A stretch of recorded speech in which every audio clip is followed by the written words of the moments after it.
I've been wondering what colour to finally dye the Henry Maxwell that I've been working on. I've stripped the Maxwell from black and I've lightened it up so that I can pretty much choose any colour I want. Now, I'm determined to go on this particular pair for sort of brown or tan or a combination. I just haven't been able to. So what I've got a piece of leather here, which actually, to be fair, is it's a ghastly colour. It's a piece of upholstery fabric. It's absolutely ghastly camel colour. The shoes are stripped far, far lighter than this. They've almost come up white. So that's bound to have a slight bearing, but these dyes are extremely good. They should cover that with no problem whatsoever. So I don't think it'll have much of a bearing. What I'm going to do is just a dab of each. I've got brown, dark brown, I've got Cordovan, I've got British tan and tan. So I want to see those colours, you know, side by side on a piece of leather and dry. Then I'm also going to sort of mix them a little bit, you know, sort of vary the shades by mixing the pad. So I said pad, it's not a pad. You know what I mean. Anyway, so I'm just going to I'll start with start at the very edge here with just a cotton bud. What should we go for? First of all, brown, and I'll do a reasonable amount, you know, so that we've got a really sort of good sense of what will be nice. There we go. Let's put that on quite wet. Let it really soak in. It'll take a while, might even take half an hour or so for this to dry, but don't want to skimp. I'm only doing one coat here, so I'm putting it on very, very wet and very heavy. Okay, so there's one. What did we say that was? Dark brown. Then this is Cordovan. I've no idea what the difference in colour is. Goodness me, that does look dark. Wow. I think, yeah. Good job I'm testing these, because I might have chosen that one to begin with. To be honest with you, it's actually a gorgeous colour. You know, if I had enough of these shoes, I'd have one in every bloody colour, you know. I've actually got 3 pairs, and they're all identical black. Gorgeous, gorgeous things, these Henry Maxwells. They really are truly stunning. But I don't want loads of shoes all identical. So that's why I'm lightening, and so I can actually vary what we've got. Oh, that's quite light. A nice colour in itself. I'd like the same shoes and all of these that I'm showing you here, but I've got to make a choice. I do have a very limited number of shoes. Well, of course I don't have a limited number of shoes. This is me. I've got a ludicrous amount of shoes, but I have a limited number that I can actually strip. There we go.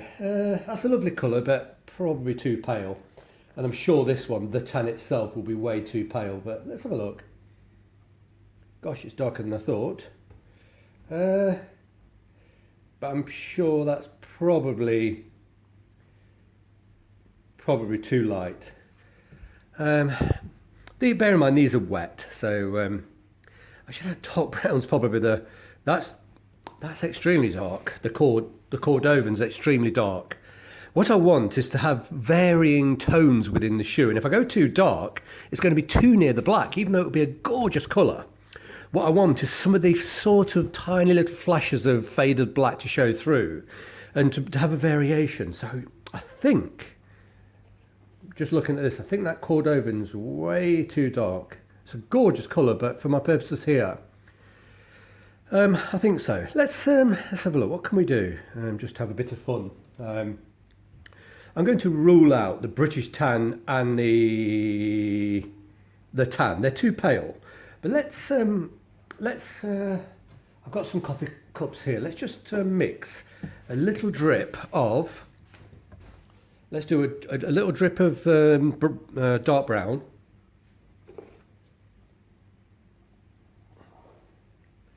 And let's pop straight on that. Oh, some of the, what should we do? British tan, let's see. Let's just see. Now that's quite nice. It's very red. Let's try that. Probably too light again, but nice try. Yeah, that's way too light. It's almost like the British tan overpowered the dark brown. difficult to see because we're not working with a white base, but I think realistically, I'm probably going to go with that, the dark brown. It's an absolutely gorgeous, rich colour, really beautiful. The Cordovan's a fantastic colour, but it's simply too dark. The tones won't show through so well. But I do like that. I do like that dark brown. That's gorgeous. Let's just have another go with that. Just make sure that. Just put a bit more and just make sure it comes out. Just yeah, okay. Be interesting to see. I'm just letting it sort of overlap an area I've already done, just to see if it darkens it too much by applying it too heavily, or whether it makes no difference, because obviously that's only been applied once. This bit's now been applied twice. Let's just blow it a little bit. I need this to dry.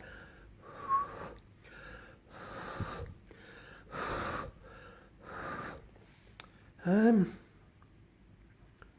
seem to make a great deal of difference, actually. I've applied it very heavily, and yeah, do you know, I like that dark brown. That's the one I'm going to go for with these Henry Maxwells. Yeah, this Cordovan's way too dark. It's almost black, and I've got enough tan shoes. I don't want any more tan. If I had enough, if I had 10 pairs of these, I'd go with each and every one of these colours. Then I'd combine them and do some oxbloods and all sorts. But what I'm going to do, yeah, I've made my mind up. I'm going to do dark brown. I'm going to restore another pair and keep them completely black, and the third pair I'm probably going to do them oxblood. Yeah, that's a really nice colour. Yeah, that'll be a nice base to sort of moisturise, because of course the moisturisers, they do, the moisturisers do enrich. They enrich enormously the basic shades that are done from the dye, and of course the polishing. But that's a really nice base. It's still a bit wet, but yeah, that's the one. I've made up my mind. That's what I'm going for.